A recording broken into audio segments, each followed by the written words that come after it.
Go ahead, Sharon. I think we can start now. Good evening. My name is Sharon Sandman. We welcome you and want to thank everyone for joining us this evening. Just to go over webinar logistics, webinars will be recorded and will be posted on NAPS and Southwest Climate Hub websites. NAPS and Southwest Climate Hub YouTube and NAPS Facebook. During the presentation, you may enter your question and answer box or in the chat box. After the presentation, we will have a question and answer session. At that time, you can all raise your hand to ask your question. The Drought webinar series is a collaborative effort with our guest speakers, Drought Learning Network, Native American Producer Success Project, and Southwest Climate Head. This evening, Dave DuBois, New Mexico Climate Center, will be sharing information with us about CoCoRaHS network. The Native American Producer Success Project is a collaborative effort between Developing Innovations and Navajo Education Incorporated, New Mexico Cooperative Extension, and Dene College Land Grant Office. The goal of the NAPS project is to increase the profitability and long-term sustainability of Navajo farmers and ranchers by providing information about improving Navajo farm and ranch operations, increasing Navajo farm ranchers' knowledge of and access to available programs and technical assistance provided by the USDA, BIA, Navajo Nation, New Mexico Cooperative Extension, Dene College, and Land Grant Office, and others. We are strengthening the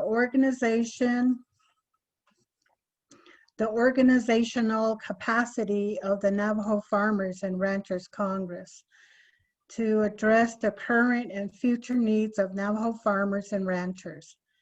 NAPS is funded by the USDA Office of Partnership and Public Engagement, Outreach and Assistance for Socially Disadvantaged Farmers and Ranchers, and Veteran Farmers and Ranchers Program. At this time, I will turn over to Helena Deswood. Hello, everyone. Just a little background about Climate Hubs and the Drought Learning Network. USDA Climate Hubs are a unique network of 10 regional teams located across the U.S. The Climate Hubs link USDA research and program agencies to deliver regionally relevant, timely, and science-based tools and information to agricultural producers and professionals.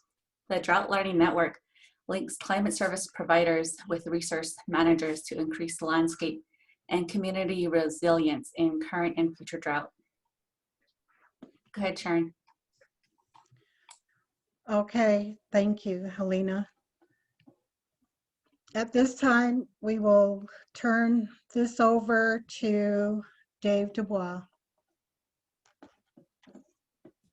All right. Yes, Sharon, thanks for that introduction, and I will start to share my screen. All right, let me start my clock here. Okay, so we're going to talk about the Community Collaborative Rain, Hail, and Snow Network. So if you were with us last time, Mike Crimmins gave a great talk on another program that collects precipitation, and both of these are collaborations. This program does the same thing. It goes to a different database, a national database, And so I'll talk about that. And so the purpose of this talk is to give you an overall of what CoCoRaHS is, and then how to start to get set up. And after this presentation, you should be able to go, if you're interested, go on the website and sign up and become a member of CoCoRaHS. So, all right, so what is CoCoRaHS? It's a crazy name. So who are we and what do we do? So it's a grassroots, nonprofit, community-based, high-density precipitation network. So as you can see from the pictures, it's all volunteers and just all walks of life, all ages.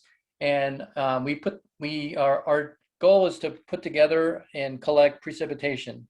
So we collect anywhere we can in our backyards, our front yards. Some people have them on ranches, several gauges, and we collect rain, hail, and snow. We don't do temperature, but we focus in on precipitation. So this is our website. So it's the CoCoRaHS, and it's CoCoRaHS.org.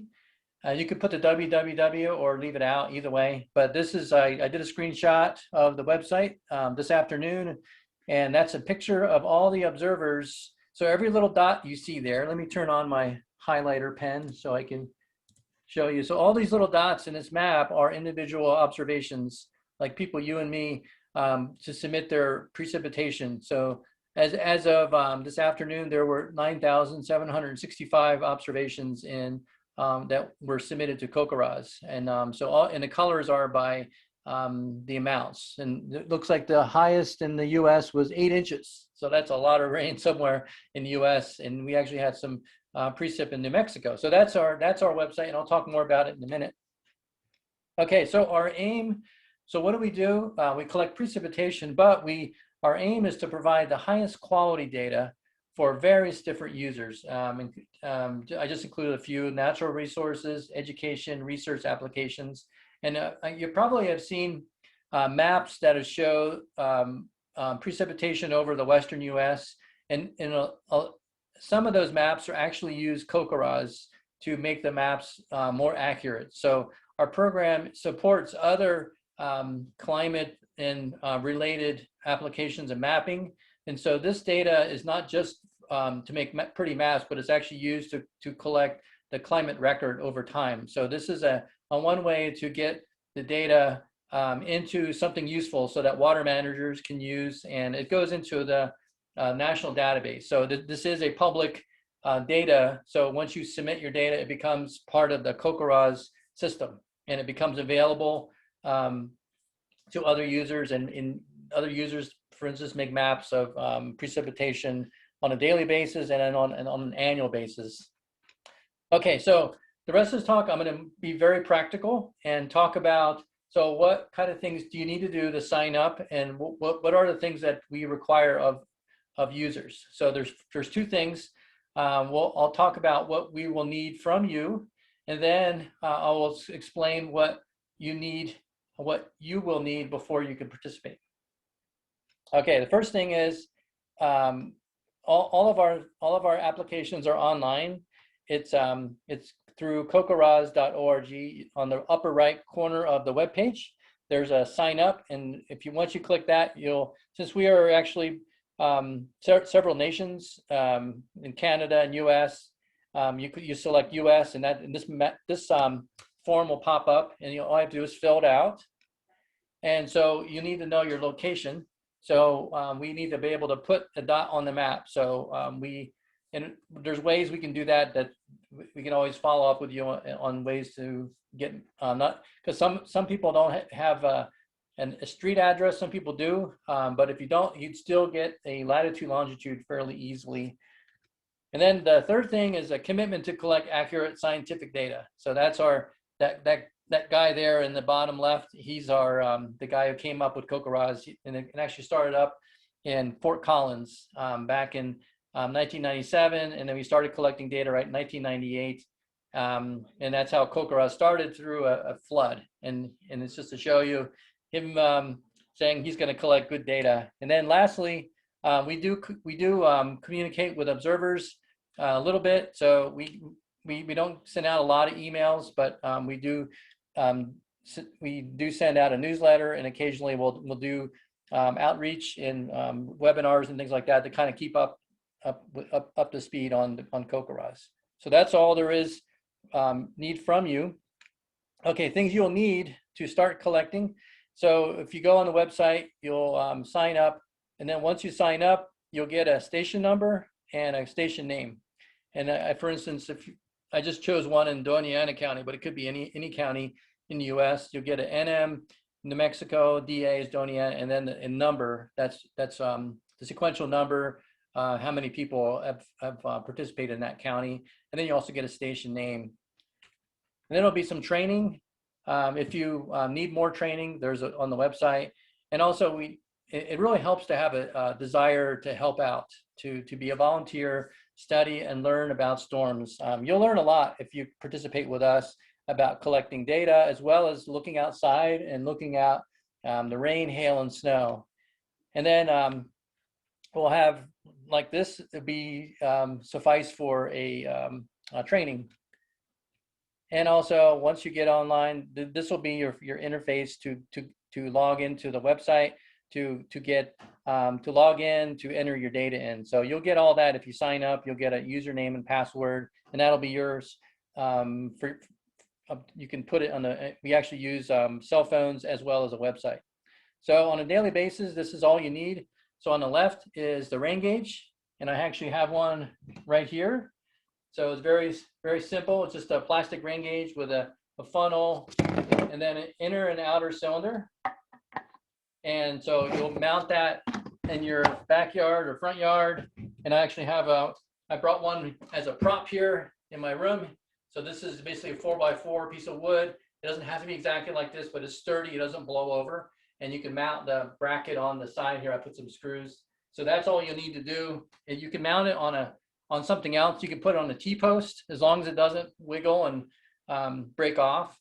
And it's about, and this is the 4-inch gauge, and we really required users of CoCoRaHS and volunteers to actually get the same gauge, because we want to make sure that the information comes from the same type of gauge, and because we know there's lots of different gauges out there, so it's best if you get one of these if you're gonna join CoCoRaHS. And right now, these are about $40, including shipping. There could be some other opportunities, and we can talk about that after the talk. And then the second part is somehow to connect to the internet, either through a desktop computer, laptop, or a cell phone. And this is we have a iOS and as well as Android app that you can enter in your data on a daily basis. Okay, so next section we'll be talking about how to set up your gauge. So you got a gauge like this, and it's okay. I need to set it up. I need to install it somewhere, and then we'll talk about how to measure, and we'll talk about the other parts of precipitation, not only liquid but hail and then snow. Okay, the important thing is location is very important. Just like Mr. Elk saying here, it's the key to good data. Okay, so avoid placing it where there's going to be sheltering. You know, basically, if the wind blows, if it prevents the rain from going into the gauge, avoid any structures. I would avoid putting it near a house, even though it's very convenient. But I would get it away from the house, at least twice the height of the house away from the building. And then just be cautious about trees and things like that. If you put it under a tree, you know, sometimes it'll the tree may drip for a while and it'll enter in false precipitation, or it may shelter it, prevent from snow or rain from entering the gauge. So there's a couple other things. You know, you just got to kind of a little bit of humor here. You know, sprinklers. You don't want to put it right near a steep slope, and then also be wary of animals. So we got to have it at a certain height, and then you never know what can come up in your backyard, mountain lions or bears or something. Okay, so one idea is to put it on the fence. However, if it's a solid fence, the wind will kind of blow over it, and it creates this slipstream, and it actually will cause updrafting. And actually the wind will, just like if you're driving a car, you can actually put your hand out, you can actually feel the wind blowing over and blowing into it. So the wind kind of pushes the drops away from the gauge as it goes over it. So if you want to use the fence, that's still fine, but you want to have it above the fence. I would say if you can get a piece of wood, screw it on so that the gauge is maybe maybe 8 or 9 inches above the fence and maybe a foot above the fence. I mean, it's a good place. It's nice and secure, but you want to be careful of having it real close to the fence. You don't want to have it the same height as a fence. That's what you're saying. So ideally, you want to put it away from buildings. So here's an example of an excellent siting. We used a little stand like this, and you can put it anywhere. This is pretty heavy. It's about 20 some pounds with a 4x4 and then 2x4s on the base. It's pretty easy. These are really easy to build. You get some scraps. They're only like 20-inch scraps, and you can screw those on, make a nice, and then put bricks on it if you want to. That'll hold it down. It's not going to blow away with that. So, and then you can move it if you need to. So if you have if you're confined to a certain area, you want to put it, if you have trees, if you have some like big cottonwoods, that's still okay. But you want to find an area, if you look up and find out where area, kind of think like a raindrop. And where is the raindrop going to go if it comes down? So you want to have something that's equidistant from the nearest big trees. You still can get good data even when the trees are around you. It's just that you may get less precipitation when the winds are blowing at an angle, and the same way with snow. But we'll take whatever data you can give us, even though there may not be a perfect place, and it's rare to find a really perfect place, but you do the best you can. And so about the heights, we suggest around 2 to 5 feet off the ground. So that's about the height of the top of the gauge. So why do we choose that? So it depends on if you have, depends on how deep the snow can get in your area. You don't want the snow to be higher than your gauge. If there's no snow where you are, then you have to worry about animals. If you have kids or animals that walk around, they could bump it and it fall off. And these are made out of plastic, so you don't want something to be bumped, because these could break if they fall off, especially if it's on soil, on rocks and things like that. So that's why we chose a higher, maybe 5 foot. You don't want to put it too high, because the winds actually increase as you go off the ground. And it's basically, the technical term is it's a logarithmic increase as you go up. And if you know what that means, you'll say, yeah, that's important. So you want to have it as low to the ground, but not too low, so that it'll get messed up from something walking around on the ground. So we suggest somewhere around between 2 to 5 feet. And so you want it sort of level. And the reason why, and we also like to have a angle on the side, just like I did my gauge here. And I just did it. I just got a Sawzall and cut it off. The reason why we do that is basically it prevents splash into the gauge. So say the rain's coming down here, it hits that, it's gonna deflect off. So if you had it flat, it could splash and then come into the gauge. I mean, it's not real likely, but it could, when it's raining really hard, it could splash up. And you can try that. Just drop a bunch of drops on something, and you can see the splash go over, and you could add another hundredth or couple hundredths of an inch just from that. So that's why we have an angle on there. And it's good to have. You don't need to be crazy in terms of how horizontal it is, but it's good to have it level. So let's get into how to measure rainfall. Just a nice picture of rainfall across New Mexico here. So when should we read our gauges? So the worldwide collection time is in the morning. So in the morning is different, right, for all different time zones, but it's the local 7 a.m. is the standard time for collecting actually all the weather if you're doing a volunteer network. However, we have a window which is still acceptable, but between 5 a.m. and 9 a.m. So Other times are accepted too. If you can't make that time, if 10 o'clock only works, that's great. But when we make our maps, we only use the data from that morning time. I know we've got several people who have shifts work, so they can only report it at 6 p.m., which is great. I'm glad to do that. However, it won't be part of the maps that we see on the website. So 7 a.m. is the preferred time, but we're totally flexible on that in terms of when we accept data. So reading the gauge, so it's pretty easy to do. And the important thing is accuracy and consistency are the importance for us, because we rely on observers to do their best so that we can use the data for creating climate maps and drought products. Like we use these for the U.S. Drought Monitor, and we create layers that we look at. So how long has it not been raining in a certain area as opposed to how much has rained. So so I'm going to talk a little bit about some different situations that you may find.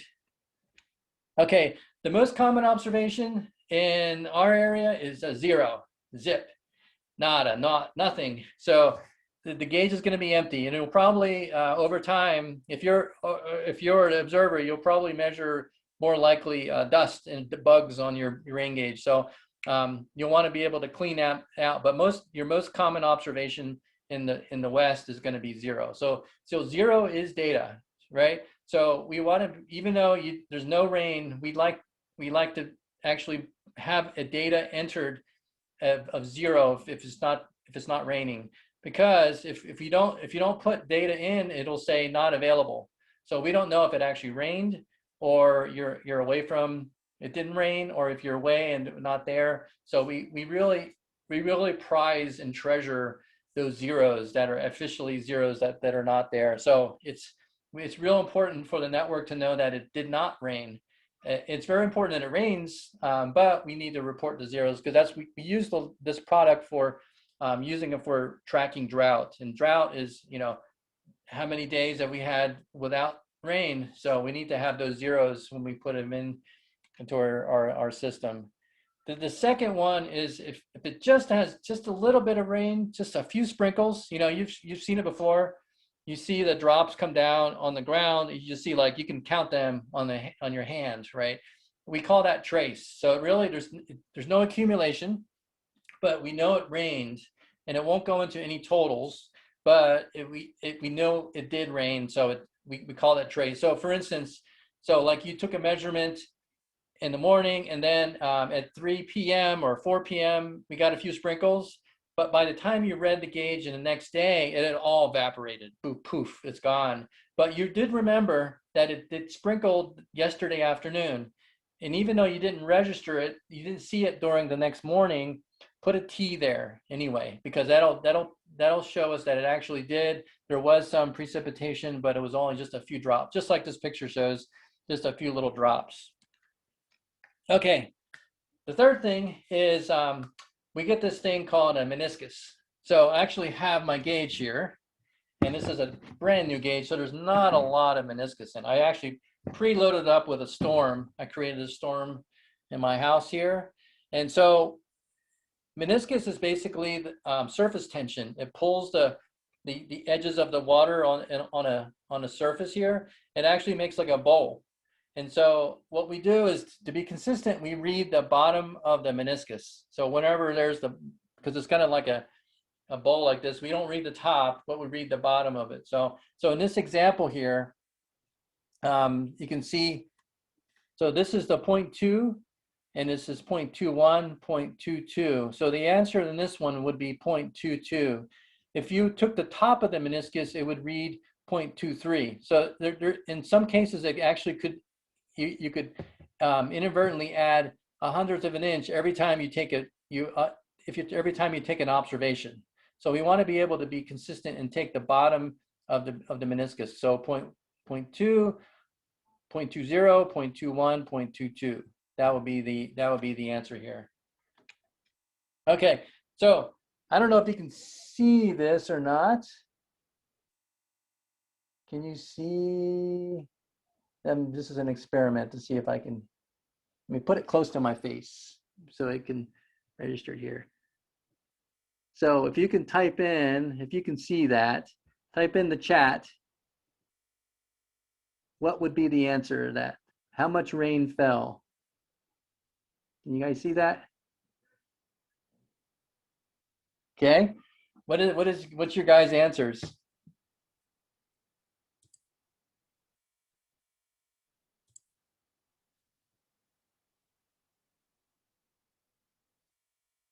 So Helena or Sharon, is there any?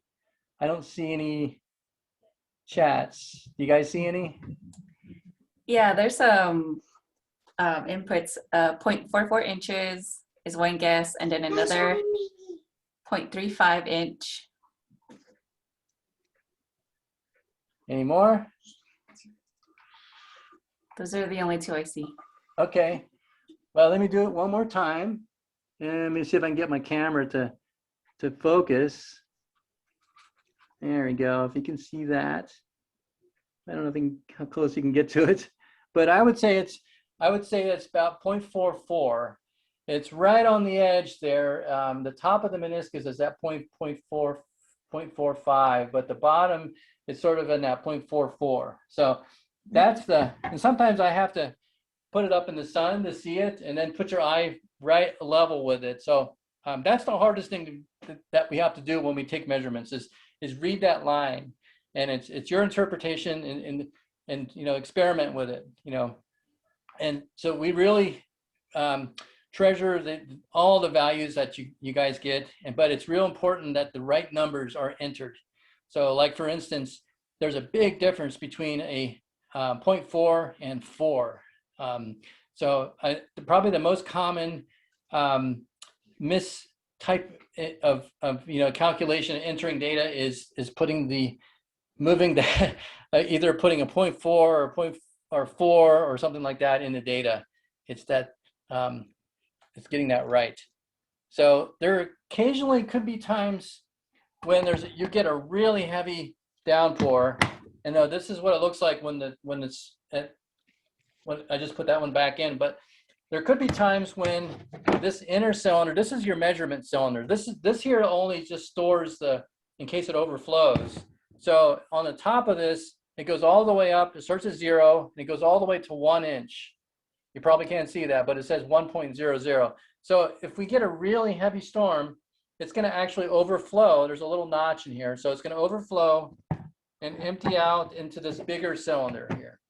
And so we could actually measure more than 11 inches of precipitation. I know we won't get that in New Mexico, but it'll spill out and it'll start to fill up on the outer cylinder. So in that case, so we can do is we actually, remember, this is just the storage, this one here. So what we do is we'll keep measuring. We'll pour in we always use the funnel, and we'll pour in whatever is in here and just measure, and then write it down, and I usually put it on a piece of paper and add it up. So this is an example here.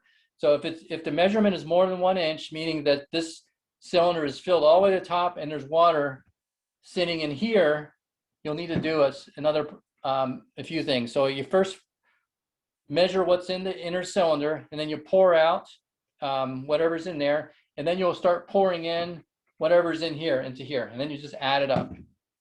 So that's what this is showing you. So Nolan, he's showing us this. And then you keep doing that. You measure, you always use this as your measurement. This is because this is the only thing that has the little lines on it, that has numbers on it. This doesn't have any numbers on it. So this is just the storage. So you'll add it up. Like for instance, this one here, an example here I show. The first one was 1 inch, filling up this whole thing at once. And then we had a 0.97, a 0.88, a 0.92. And if you add that up on your calculator, it comes out to be 3.77 inches. So that was the rainfall. And that's what this is in this gauge in this example. The total was 3.77 inches. We're likely not going to get something like that in New Mexico. It's possible, but most of the time you may get like an 1.5 inches or occasionally a 2 incher, but usually not as much as 3 inches. But so a lot of, I maybe a couple times a year, maybe 3 or 4 times a year, I may get the inner cylinder to spill over, and I'll have to do this. Depends on where you live. If you live in an area that has more precip, you're going to get more chances of having to do this procedure. But that's probably the hardest thing in terms of rainfall. Okay, the next part, we went over measuring precipitation liquid. So we also measure hail. So this is a picture from El Dorado of some hail falling down. So it's important to get hail because that's one of the things that we don't have a lot of information on. So if you see hail coming down, the first thing I do is look on my cell phone, like what time is it? Or look on your watch and remember that. So, oh yeah, it started hailing at 4:30 p.m. And then make a mental note of it or write it down. And then there's a way you can enter it into our CoCoRaHS website. And that data is be really useful, particularly for the National Weather Service. They need to know if hail is coming down, because a lot of times the areas that have hail are sometimes they're far away from the radar, so they don't actually see what's going on, especially in the Four Corners. There's really no good radar coverage for that area. The radars overlap from Albuquerque, Flagstaff, but the radars are pretty far from, as we all know, Albuquerque is pretty far from the Four Corners as well as Flagstaff. So the radars are pretty high up in terms of where the beams go. So we really rely on observations to tell if there's actually some hail coming down. So this is actually the form. So once you become a member, you'll have a way to do this. You'll click on your enter my reports, and then there's actually a link called hail, and you could actually, and this is actually the form just kind of zoomed in. So this is, you'll enter in the time when the hail started, and then the sizes of the hail. And we have some guidance on it from rice, pea, 3/8 of an inch, grape, 5/8, penny, nickel, kind of easy to see, get something in your pocket to look at. Is it pretty close to a penny or a nickel? And all the way up to golf balls, etc. You probably won't get any of those in New Mexico. Those are more of in plains. But these are your guidance here in terms of the smallest, average, and largest. And these are estimates. There's probably a variability, so do your best. And then the important thing is how long it lasted. So how many minutes? So important is when did it start, and then how long, and then what sizes. Those are the critical things that the Weather Service, if you only have time to do that, do those, hit submit, you're good. If you have more time, there are other descriptions about, is it soft hail, when, did it rain before or after the hail? Those are great too. But if your time is precious, or you're there, or you're driving and you stop, use those as a guide, the time, the size, and then how long. And then also, especially if you're not at the place where you normally take your measurement, you'll need to put that in to the, there's a text box in, you can actually put that in. Okay, we got rain, hail, and the third one is snow. So this is the time of year when we get to practice our snow. So we have two things that we do for snow. We measure the liquid content of the snow. And so we get a gauge. So this is actually my gauge for my house. It's kind of all old. It's been outside since 2011. So I just take off the funnel, and then I just wait for the snow to fall into the gauge. And then I melt it. And that's the liquid amount of the gauge, how much is fallen into my gauge. So we report that as the precipitation. So if that's the only thing you do is just to melt that, that's great too, because at least we know how much liquid, because that's the important part. It's nice to have the depth, but as we all know, the snow to liquid ratios can vary by quite a bit. Sometimes, some people say there's about a factor of 10. It can be high as 30, or it can be as less as 5 or 4. It depends on the temperatures, the size of the crystals, the orientation of the crystals, things like that. So we can't make an assumption that you can just use the 10, the liquid to snow ratio. We really need that liquid content. So you melt it, and I'll show you some tricks here. And then the second part, if you have time, is to measure the depth. And so Nolan here is on the bottom right. He's showing you how to do that, and this is a picture of Fort Collins here. So we measure how deep the snow is. But if you don't have time, just do this one and then estimate the snow depth. So okay, so what are the tools? Well, you get a ruler, so a yardstick, that's perfect. You know, we measure it to the nearest 1/10 of an inch. You don't have to have a 1/10 of an inch ruler. I don't have one. I just use a regular yardstick, and then I round up to the nearest 1/10 of an inch. And then the second one, it's not necessary to, you don't have to have one. It helps if you have a lot of snow, is a snowboard. It's basically just a piece of plywood, about 16 by 16 inches is pretty good. And you paint it white, just get some spray paint or whatever, some leftover paint. And white, reason why white is it doesn't heat up. It doesn't melt the snow. So it basically preserves the high reflectivity, so it stays cool. And just put that outside. And basically the reason why we use a snowboard is it's a nice solid, in order to measure to put your ruler in, it hits the board. And we know very accurately the depth. Whereas if you just stick it in the grass may start, and the grass may be this thick, you can push it down. You may have a plus or minus of an inch, because it depends on how hard you push the yardstick down. So this provides a nice accurate way to measure snow. So, but it's not, you don't have to have it. You could use like a table or part of your house that's open. I actually use that. I did a study, and I actually used the stairway where my house is. It actually has the highest amount of snow there, and it was even higher than my snowboard. So I said, okay, I'll use that. And so find out something, an area where it doesn't have the snow doesn't artificially settle there, but it's far enough away and close enough so you can actually get to it when it does snow. So this is sort of a guidance on it. It's using snowboard is fine. You don't even have to paint it if you don't have paint, but it helps to. So when we report snow, always look at the forecast and say, oh, it's going to snow. So I'm going to remove the funnel. Because why?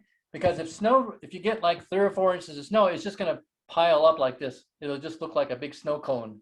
And then you're not going to be able to get a good catch measurement of snow if you have looks like a snow cone, because there could have been snow coming down and falling off.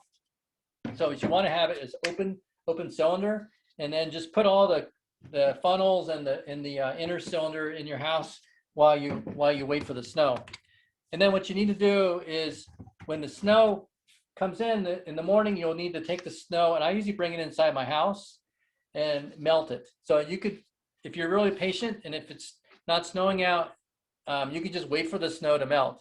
However, I'm never that patient. So what I do is I fill up a cup of hot water, so not like boiling, but hot enough, so like maybe hot enough that you can drink for a tea. Put it in the microwave for a couple minutes, and so use that, and then you use that to melt the snow. But before you put it into your snow, you'll need to measure it exactly how much hot water you're going to add to melt the snow. So in this example here, I heated water in my cup, and I put in 0.94 of non-precipitation. This is just to melt the snow, and I measured it with the inner cylinder. Measured it very carefully with the inner cylinder and wrote it down. So that's I need to subtract that amount from the precipitation, because it's not snow. That's just my cup of hot water. And then I added that to the outer cylinder, and I switched it around. And maybe it took 5 minutes until all the snow is melted. So it's like a wet snow cone, and you make it so it's all liquid. And then the goal is to have it completely all liquid. And then you'll do the same thing as when you get more than 1 inch. So you'll pour in the amount of snow melted into here, and sometimes it'd be more than this example here. I had to do it twice, and so I calculated. I added in the 0.91. And these are all the actual snow measurements: 0.91, 0.87, 0.84, and that was 2.62. And then I also added that 0.94 of just the hot water from my spigot. So I had to subtract that, and that's actually the amount of snow water is at 1.68. Does that make sense? Let me move this so I don't spill it. Okay. So it's just an extra step, but it's really important because that's your precipitation measurement for the day. And so that's what you enter in. So this is the form that you enter in for precipitation. So normally you'll put a liquid amount from the rain. And so if it's liquid, you'll enter it here. You never put the actual snow depth in there, you put the snow depth down here. So that's what another second most error is, to put this, how deep the snow is into the melted. And that's something we have to correct after you submit it. And you can always edit your submissions afterwards. But I see that a lot, because I sometimes will see like 11 inches in the melted, and it's, oh, they just have them switch, because we don't have 11 inches of rain in New Mexico, not like they do in, say, the New Orleans or somewhere in Florida. So this is the melted amount, and this is the snow depth down here. So that's how we do snow. Okay, so I want to do the rest of the time is talk about, so how do you use the website, because that's sort of the nuts and bolts of what we do, and how to record your observations. So this is our website again. It's fairly informative and fairly easy to do. Once you are logged in, once you have a username and password, you'll click on this My Data right here, and you'll click on that, and you'll get this this part of the website will become active, and you'll have, like I have it saved on my browser, my username and password. It saves it on my computer, and I also have it saved on my cell phone, so I don't have to keep entering it in every time. And then once you click that log in, you're ready to enter your number in. It's that easy. And so this is on a day-to-day basis, it'll automatically open up to this page, and say you already looked at your gauge and it was 0. It's like no rain, it's drought, nothing outside. So it automatically will populate your preferred observation time, and automatically puts in a default 0. So if that's the case, all you have to do is say, yep, I'm done, submit data, click, and you're done. You can go about the rest of your day. And same way with the app on your phone, it does the same thing. It even actually, the app actually tells you what the current time is. So if you're out at your gauge, you could actually enter in the number right there at the gauge. And sometimes I'll do that if I'm tight, if I'm crunch for time, I'll just go there and enter in and just take care of it all right there, and don't have to go on my computer. So that's how you enter in your daily precipitation. Very simple. So just remember, this part of the website right there, that's the liquid amount. So that's your liquid amount. So normally on a non-snow day, that's going to be the amount of rainfall. If it's a snow day and you melt the snow, that's where you put the liquid amount, the melted part. And remember, melted, and then the depth is here. This is your snowfall. So when you go out and measure with your yardstick, you'll put the number of inches in tenths. So, and you can always click on these little help to kind of remind you what those are, if you're confused. So and we also appreciate comments. So we get a lot of comments, and I have a student that looks at the comments and puts them to social media. And so there's lots of funny things as well as very useful things, in terms of some people put their temperatures. They have a weather station, so they'll actually type in the relative humidity, temperature, or they'll put in something like, it was so much snow that I couldn't get out of the driveway, or it was so cold I had to put the horses, take them out of the corral and put them in some other area where it's sheltered. So things like that. Or it's been so dry, we've had lots of fires and there's smoke everywhere. It's anything you would like to put that you record, something that's on your mind. We'll read them. You can put whatever you want on there. You can put numbers, text, things like that. It's your notes, and then you can go back and look at your notes if you're kind of remind yourself what the weather was and stuff like that. So it does save all this. So that's your comments. And when you're done with that, you just hit the submit data, and you're good. Then you're done. You've got it all. And once you submit it, you can look at your own data. So you can list my reports. You can even look at other people's reports and map it. So like if you click on the static maps, I just chose a random date and location. You can actually see where all the observations were. So this was back in 2018. I just chose just a random day, and there was in Apache County, there was an observation there. And if you click on the county, it'll actually show the amount. And then we have two different ways to look at maps. This is the static map, and we also have a dynamic map, which uses like a Google interface. So you can zoom in to a certain extent. We try to keep some privacy to the observations. So we have a it doesn't zoom in all the way to see where you are, but it gives a sense, you know, the community that you're in. So it'll actually show a number and on a day-to-day basis, and it'll show all the observations in the country when you look at the dynamic map. So this is just a way to view data and to see where it rained that day and where it didn't rain that day. And so that's pretty much all I'm going to show right now. I think I'm going to try. Oh, let me just finish up with this slide. So you can find out more information. And if you're interested in joining us, Helena is at the Climate Hub, our contact for tribes, and I cover all the rest of the state. And so contact Helena. I can't speak for her, but there may be some opportunities to get gauges.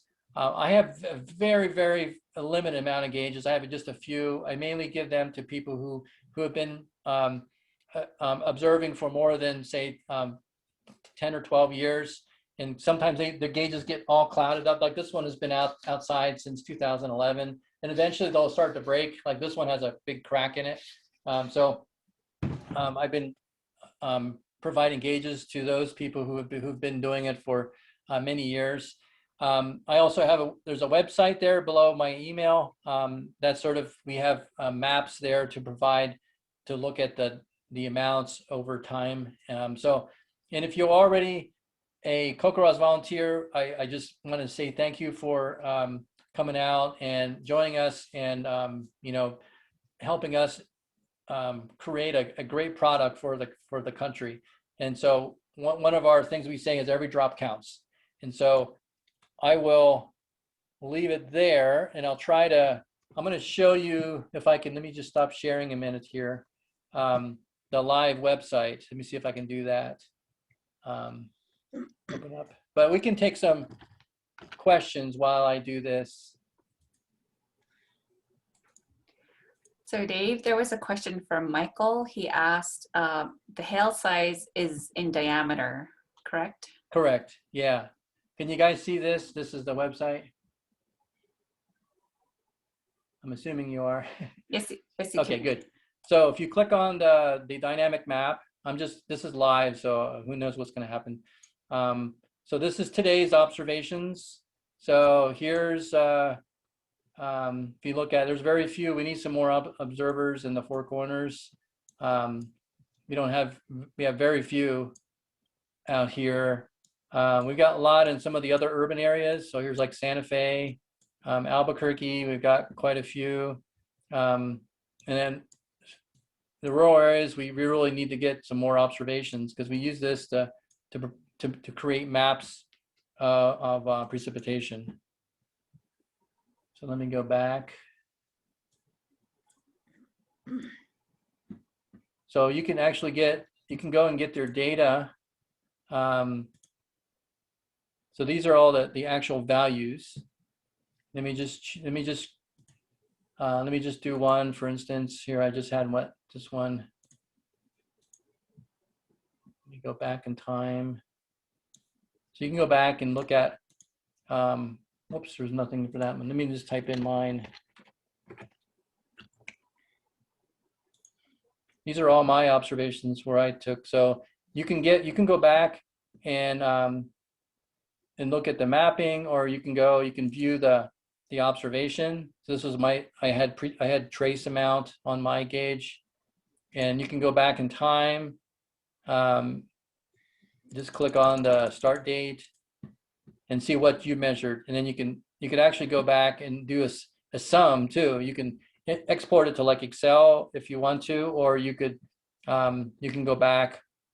And I as the coordinator, I like to look at these map. I do a query of the number of observations for the whole state, and like for instance, here's for February 18th, there are 429 reports for the whole state of New Mexico, and the maximum precipitation, these are liquid amounts, was 0.94, and the average was 0.06, so 0.06 of an inch.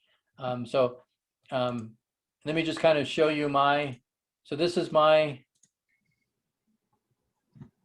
actually, let me use my other browser because this one doesn't save my login. So I just want to kind of show you what it looks like. Share screen. There you go. So here's mine. So here's if say I wanted to report something else.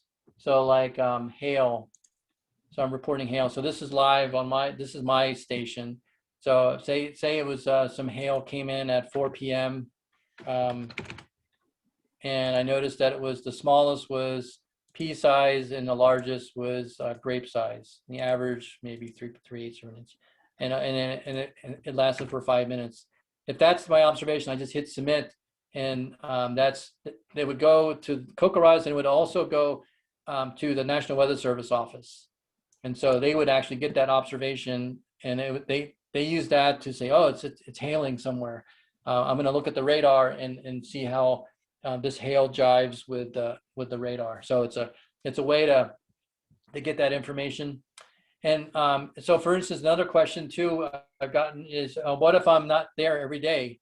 So I'm out of town, or I can't get to the gauge. You can do a monthly zero.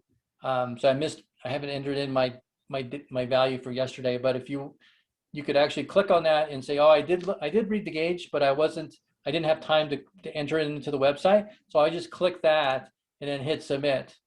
And well, that's one way to enter in data on a whole week or several days. Or you can do this thing called a multi-day.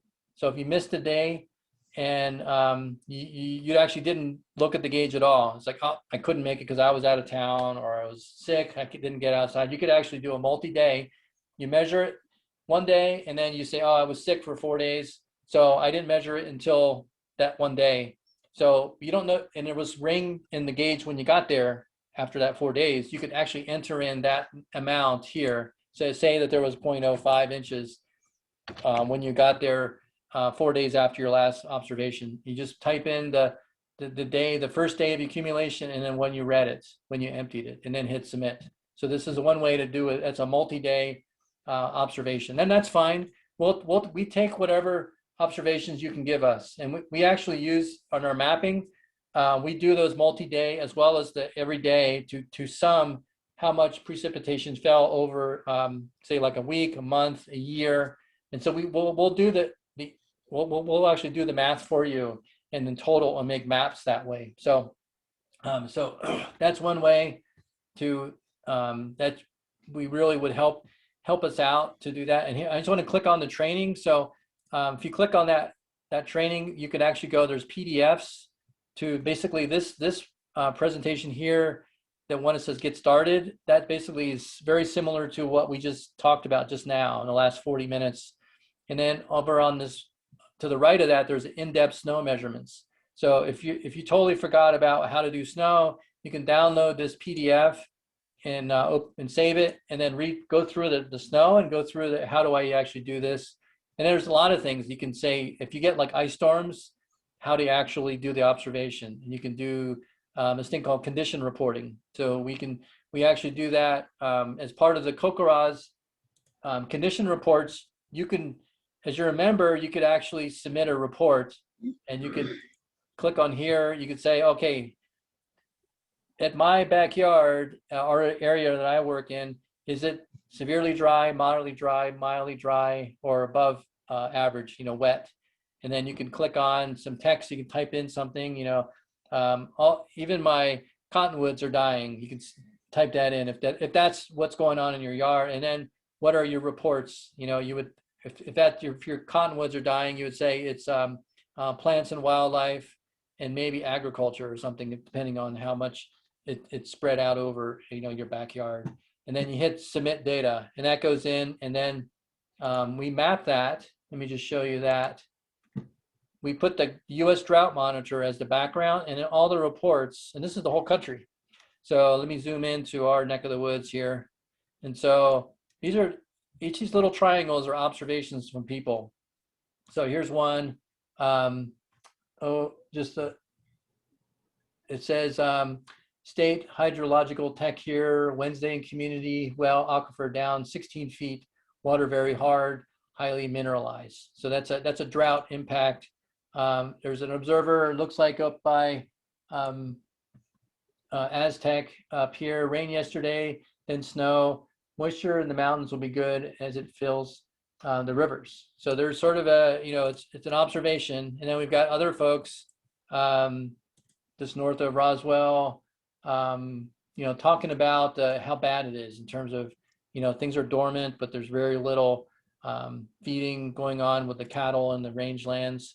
So this is part of CoCoRaHS, and it's being used not only to measure precipitation, but the drought impacts. So this is called condition monitoring, and it's used, let me go back to the CoCoRaHS page here.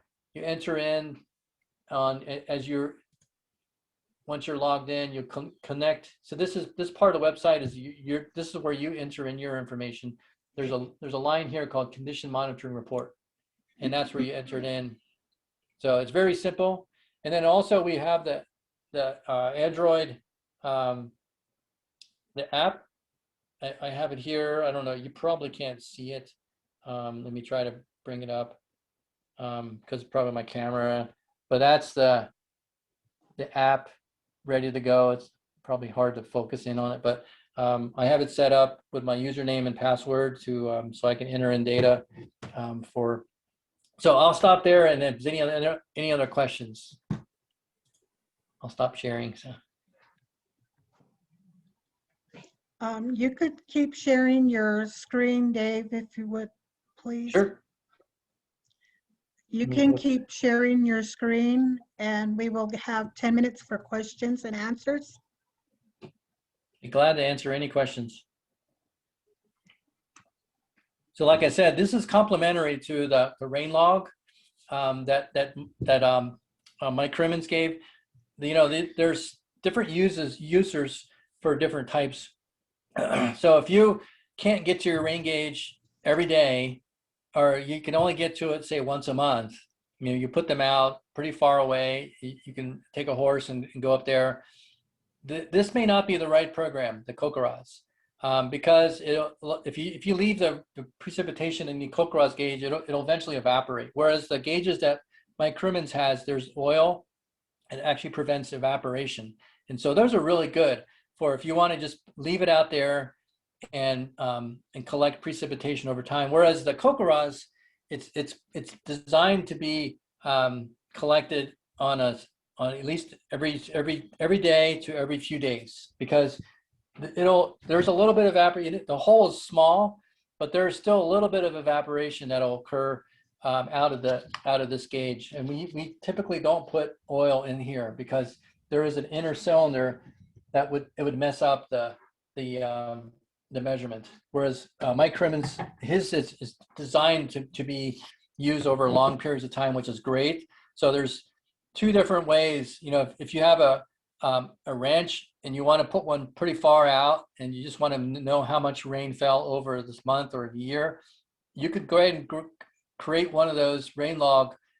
But if you're by your house, you could run a CoCoRaHS gauge, and you can report that every day or every other day, depending on how often you actually get to the gauge. So there's different ways, and if you have extra money, you can even get an automated gauge.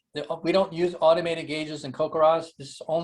We only use these manual gauges, the 4-inch diameter for CoCoRaHS. But you're welcome to get an automated gauge, and those can be, especially if you have internet, those can go online and then be used for other users, and you can look at it over time. So there's many ways to get connected, collecting weather, and weather stations, they do temperature, humidity, winds, and things like that. Remember, this is only precipitation, and we also do drought with this too. So I just wanted to make that comparison between the two observation programs. They're both, they both have their own uses and type of users. Okay, we have two questions. From Michael, hill size is a diameter, right? Correct, diameter. Okay, and then we have one from Sadie. What is the cost of a CoCoRaHS? Okay, so it's right around, let me click on the website. I'm assuming you still have this. Here's one of the vendors. There's several vendors. And so right now, this is the gauge right here. I clicked on it. So it's $32.75 for a gauge. And then you'll have to add shipping, whatever the shipping. If you want it really quick, you'll have to pay more. But that's the cost of this gauge. And there are other vendors out there. Let's see. But it's about $30 to $40, depending on how much shipping costs. There are other suppliers, which see that here. But yeah, it's about $30 per gauge, and then shipping. And I don't know, Helena, is there something you want to mention in that aspect? Yes, so through the Southwest Climate Hub, we do have some CoCoRaHS rain gauges, and I believe through the NAPS program, I believe they'll be working with their producers to get them connected with the CoCoRaHS network as well. Do we have any more questions for that time? I have a question. You have a question? So is there an easy way for an observer to upload past data, like say for the past few months? So assuming you already have an account, so like here's my account, I could go in, I can edit mine. So there's not a really easy way. If you have, these are all the things I've entered. I would have to go in and manually type in the numbers. And so what you could do is enter in the precipitation numbers and this way. And right now that's the only way to enter in. Say you had a month of observations, is to enter them in. And I've actually had to do that because there was a couple people who didn't have internet. So they wrote it on a piece of paper and they put it on my desk and they wrote all the numbers and I entered them in for them. And I was wanting to know the same thing, but right now there's only one way to do that, is to manually go through. And then if there is actually a zero, you actually you measured and it was nothing there, you can go back and do the monthly zeros and just click on the zeros. And of course you don't want to click if there's actually a measurement there, of non-zero. But yeah, there's not a good way to automatically just type in.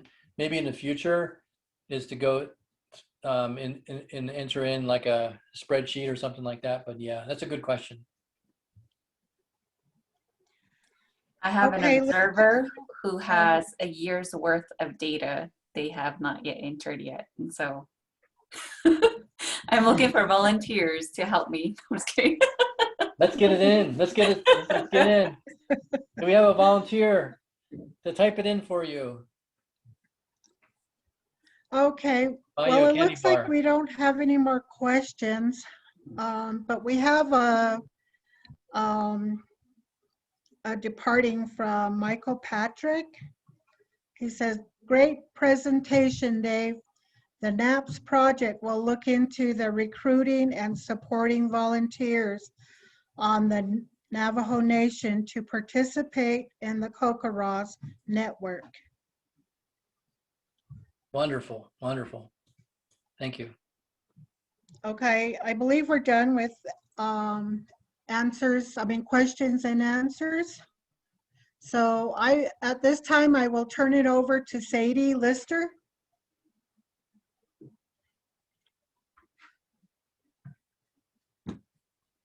Good evening, everyone. Just wanted to add to what Michael had indicated that Sharon read. What we'll do and would like to do is help producers who are interested. If you purchase a CoCoRaHS or maybe receive one from Helena, we do have a staff of 4 who are willing to help you download the app, help you to go through the app to make sure that you understand the data, inputting the data, and then even to help you work at installing the CoCoRaHS on a post near your home. So we'd like to do that, and we also have a poll that we'd like to conduct. So if you're interested, you know, we will have contact information here in a bit. You're welcome to contact us.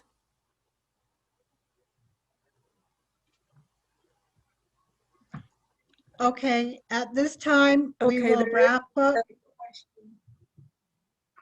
and have. Hold on, Sharon. There is a okay. question that is here. Yeah, it says, where are these sessions stored? May got on late. So May, what we're doing is we're recording the webinars, and what we're going to do is put it into a video format. And if you look into Native American Producer Success Project, NAPS, on Facebook, you're able to access the webinar there, or you can go on YouTube, also looking up Native American Producer Success Project, NAPS, and you'll be able to find it there just as well. And thank you for joining us, May. It's been a while.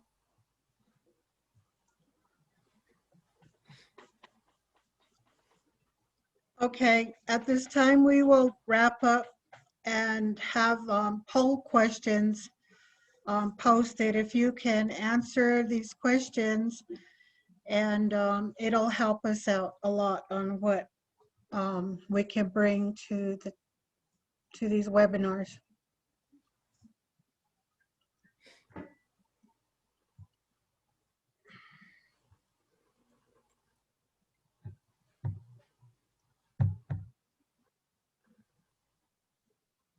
I can't participate.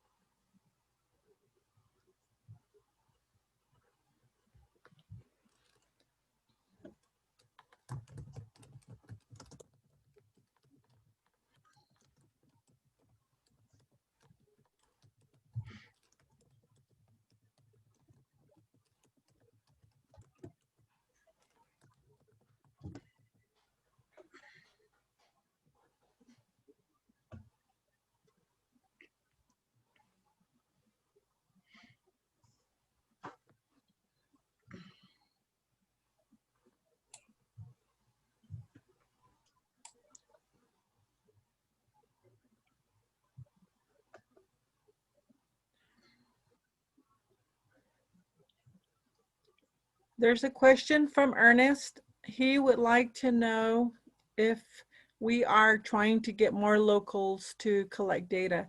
Yes, we are. We'd like to see if we could recruit some producers on Navajo Nation to get on the project.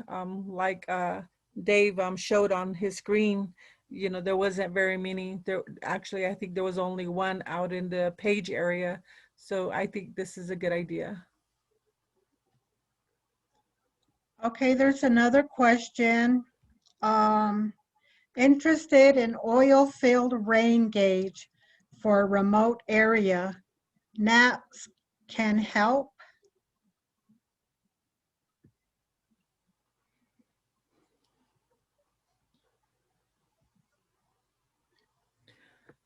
Mike Crimmins presented on the rain gauge for the range. He will be sharing with us a link where we can purchase the items, or where you can purchase the items to build the rain gauge for your rangeland. And like I said, you're able to get on our webinar and listen to it, and then it'll give you a lot more information.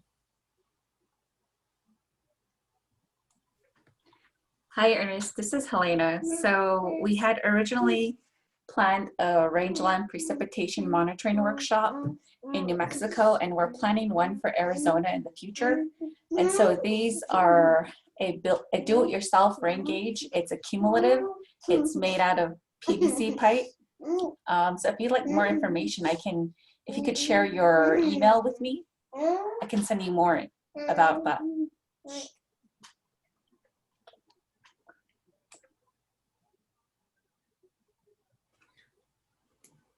And anyone else interested, go ahead and add your email for Helena.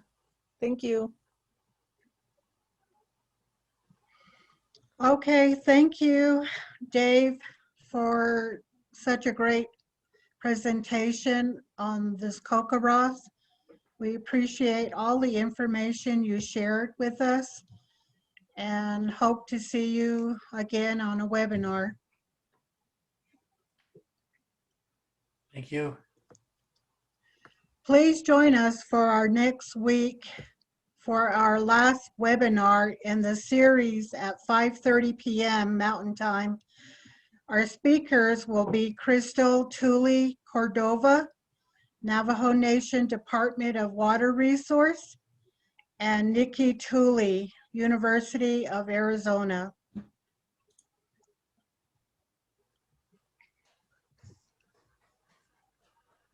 Like and follow us on Facebook, where we post information about upcoming events, monthly newsletters, how to video, USDA resources, and link. Recorded webinars will be posted on NAP's Southwest Climate Hub website, NAP's Southwest Climate Hub YouTube, and NAP's Facebook.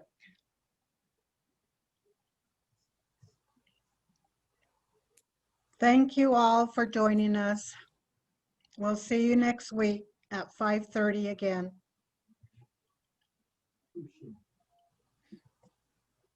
Good night. Good night.